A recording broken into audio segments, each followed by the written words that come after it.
small chair and stalked past Miss O'Keefe, who had been watching with the smallest of smiles on her wrinkled face. "Would you like the pictures sent up to your office when they're done, Theo?" she said as he passed. Director Theodore Ackerby's smile twitched. "Of course." He tried very hard not to slam the door on the way out. "This was your idea," he reminded himself as he made his way through the corridors of Crosscaper Orphanage. And it had been.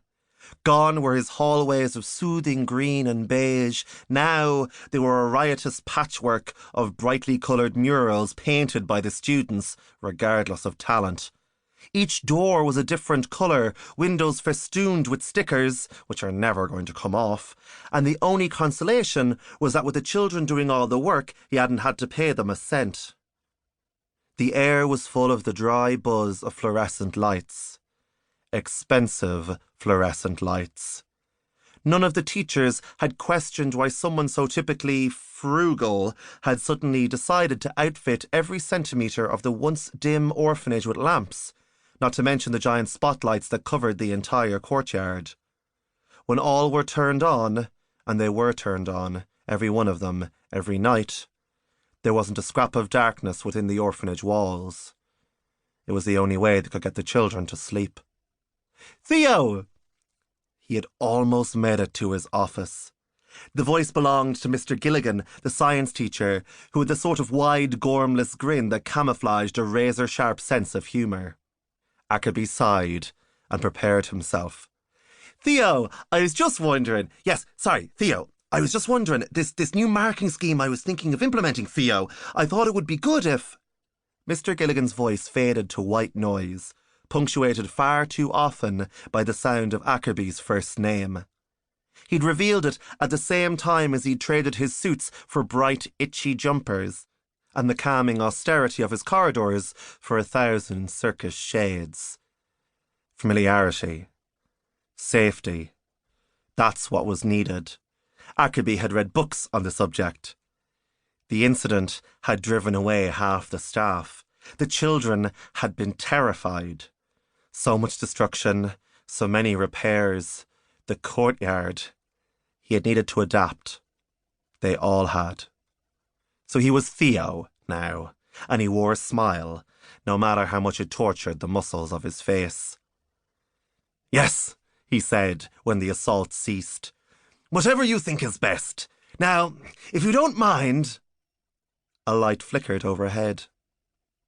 There were moments, near invisible moments, that your life swung on like a hinge. A bike tire skidding on ice, a missed flight, a foot slipping off a step before regaining its balance, or not.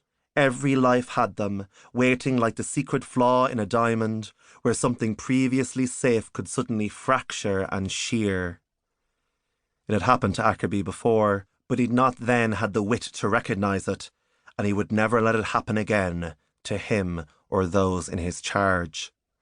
Mr. Gilligan's voice washed over him, unheard, unheeded, because the fluorescent tube above their heads was shivering.